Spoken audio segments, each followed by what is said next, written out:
ভাইয়েরা, গত কয়েকদিন আগে আপনারা দেখেছেন ছাত্র ভাইয়েরা আন্দোলন করতেছিল। এই আন্দোলনে এক ছেলে বিয়ে করার জন্য রওনা করেছে, কিন্তু গাড়ির কাগজপত্র সঠিক না থাকার কারণে ছাত্র জনতা তাকে বলতেছে বিয়ে পরে। এই বিয়ের পোশাক পরা অবস্থায় তাকে 30 মিনিট ট্রাফিকের কাজ করায় নিয়েছে। নেট দুনিয়ায় ছবিটা ভাইরাল হয়েছে, সবাই দেখতেছে আরে বিয়ের পোশাক পইরা ট্রাফিকের দায়িত্ব পালন করতেছে এই ছেলেটাকে, এর পিছনে কারণ কি? সবাই এগুলো নিয়ে আলোচনা সমালোচনা করতেছে, অনেকে অনেকভাবে এইগুলো নিয়ে কথা বলতেছে। তো এই জন্য এই ছেলেটা ট্রাফিকের দায়িত্ব পালন করতেছে বর সাইজে, কথা কি বুঝতে পারছেন? বর সাইজে ট্রাফিকের দায়িত্ব পালন করতেছে। সবাই বলতেছে ব্যাপারটা কি, কারণটা কি? এই ছেলে এরকম ভাবে দায়িত্ব পালন করতেছে কি ভাইরাল হওয়ার জন্য?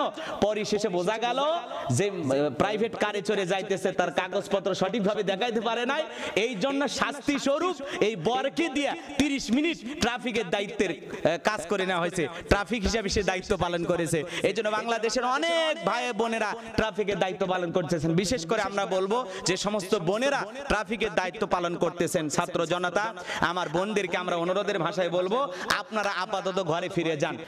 আমার আল্লাহ রাব্বুল আলামিন বলেন ইয়াউমা তুকাল্লাবু ওয়ুজুহুহুম ফিন্নার।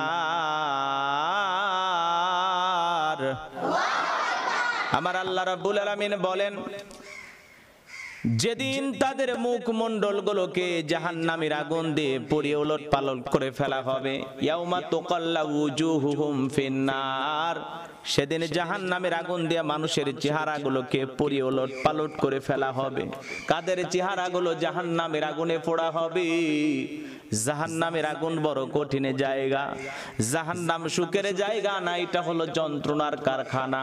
আল্লাহ রাব্বুল আলামিন বলেন ইয়াউমা তুকাল্লাবু ওয়ুজুহুহুম ফিন্নার, সেদিন জাহান্নামের আগুন দিয়ে মানুষের চেহারাগুলোকে ওলট পালট করে পুড়িয়ে ফেলা হবে। এই জাহান্নামের আগুনে কাদেরকে পোড়ানো হবে? কাদের চেহারাগুলোকে পুড়িয়ে আগুন দিয়ে ঝলসে দেওয়া হবে, ওলট পালট করে পুড়িয়ে ফেলা হবে। সেদিন তারা জাহান্নামের আগুনে পুড়বেন আর জ্বলবেন আর চিৎকার মেরে বলবেন ইয়াকুলুনা ইয়া লাইতানা আতা'নাল্লাহা ওয়া আতা'নার রাসূলা। সেদিন তারা বলবেন হায় আফসোস, আমরা যদি দুনিয়াতে আল্লাহকে মানতাম, রাসূলকে মানতাম, তাহলে আমাদেরকে এইভাবে জাহান্নামের আগুনে জ্বলা লাগতো না। এই দুনিয়ার জমিনে এক শ্রেণীর মানুষ যারা আল্লাহকে মানতো না, রাসূলকে মানতো না, তাদেরকে জাহান্নামের আগুনে যখন জাহান্নামের আগুন দিয়ে পুড়িয়ে ওলট পালট করে ফেলা হবে। জাহান্নামের আগুন বড় কঠিন জায়গা, জাহান্নাম সুখের জায়গা না, এটা হলো যন্ত্রণার কারখানা। দুনিয়ার আগুনের চাইতে জাহান্নামের আগুনের পাওয়ার হলো 70 গুণ বেশি। জাহান্নাম সুখের জায়গা না, জাহান্নাম হলো যন্ত্রণার ঠিকানা। জাহান্নামের ভয়ঙ্কর আগুন সহ্য করার মতো শক্তি আপনার আমার নাই। এই জন্য জাহান্নামের আগুন থেকে আল্লাহ তাআলার কাছে প্রার্থনা করে দোয়া করতে হবে, রব্বানা আসরিফান্না আযাবা জাহান্নাম ইন্না আযাবাহা কানা গরামা। হে আমাদের রব, ওই কঠিন ভয়ঙ্কর জাহান্নামের আগুন থেকে আমাদের মুক্তি দাও। ওই জাহান্নামের আযাব আর সহ্য করার মতো শক্তি আমাদের নাই। ওই জাহান্নামের আগুন বড় কঠিন, বড় ভয়ঙ্কর আগুন। জাহান্নামের আগুন থেকে আল্লাহ তাআলার কাছে প্রার্থনা করতে হবে। জাহান্নামের আগুন সহ্য করার মতো শক্তি আপনার আমার নাই। ওই জাহান্নামের আগুনে তারা পুড়বে আর জ্বলবে, আর আল্লাহ রাব্বুল আলামিনের কাছে ডেকে বলবেন ইয়াকুলুনা ইয়া লাইতানা আতা'নাল্লাহা ওয়া আতা'নার রাসূলা। হায় আফসোস, আমরা যদি দুনিয়াতে আল্লাহকে মানতাম, রাসূলকে মানতাম, আল্লাহর বিধানকে মানতাম, রাসূলের রেখে যাওয়া আদর্শ মানতাম, তাহলে আমাদেরকে এইভাবে জাহান্নামের আগুনে জ্বলা লাগতো না, এইভাবে জাহান্নামের আগুনে পোড়া লাগতো না। কারা তাদেরকে জাহান্নামে নিয়ে গেল? তারা একা একা জাহান্নামে নিয়ে গেল, নাকি তাদের পিছনে কোনো কারণ আছে? এই মানুষগুলো কেন জাহান্নামের আগুনে জ্বলতেছে? কারা তাদেরকে মিসগাইড করলো, ভুল পথে পরিচালিত করলো? সেদিন তারা জাহান্নামের আগুনে জ্বলবেন, পুড়বেন আর আফসোস করে বলবেন এই দুনিয়ার জমিনের দুই শ্রেণীর মানুষ তাদেরকে জাহান্নামে নিয়ে গেছেন। সেই কথা আল্লাহ রাব্বুল আলামিন পরের আয়াতে জানায়া দিলেন। সেদিন তারা বলবেন ওয়াকালু রব্বানা ইন্না আতা'না সাদাতানা ওয়া কুবারা'ানা ফাআদাল্লুনা সাবিলা।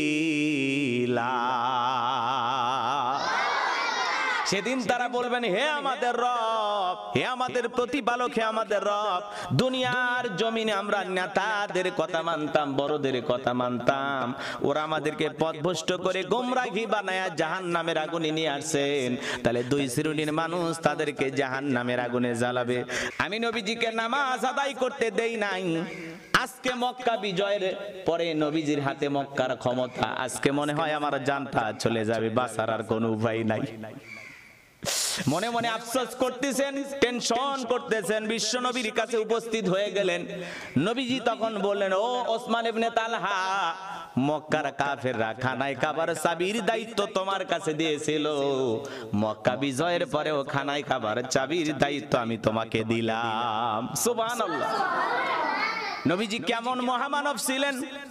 ওসমান ইবনে তালহা চোখের পানি ছেড়ে দিয়া কান্না করলেন, আর ডেকে বলেন, ইয়া রাসূলুল্লাহ, ইয়া হাবিবাল্লাহ, হুজুর, ও নবী, আমি মনে করেছিলাম মক্কায় থাকা অবস্থায় আপনি কতদিন নামাজ আদায় করতে চাইছিলেন, আমি খানায় কাবার দরজা আপনার জন্য খুলে দেই নাই।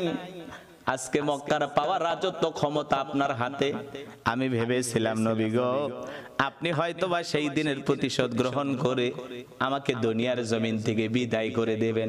যেহেতু মক্কার রাজত্ব পাওয়ার ক্ষমতা আপনার হাতে, আপনি শুধু ইশারা দিলেই এক মুহূর্তের মধ্যে আমার জানটা চলে যাবে, কিন্তু আপনি আমাকে হত্যা করলেন না, আমাকে কোনো বড় কথা শোনাইলেন না, অপমান করলেন না।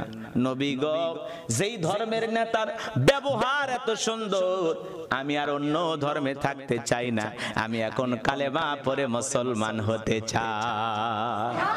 নবীজির উত্তম আখলাক দেখে, নবীজির ব্যবহার দেখে তারা কালেমা পড়ে মুসলমান হইতো। বলুন সুবহানাল্লাহ। এই জন্য আমাদের ব্যবহার সুন্দর হওয়ার দরকার আছে না নাই? এই জন্য উত্তম ব্যবহার, বিশ্ব নবীর উত্তম আখলাক দেখে, নবীজির চরিত্র দেখে, নবীজির ব্যবহার দেখে মানুষ দলে দলে কালেমা পড়ে মুসলমান হয়েছেন। আজকে পৃথিবীতে আমরা মানুষকে ক্ষমা করতে ভালোবাসি না, আমরা প্রতিশোধ গ্রহণ করার চেষ্টা করি। মনে রাখবেন, ক্ষমার মধ্যেই হলো সবচাইতে বড় গুণ। বলেন আল্লাহু আকবার।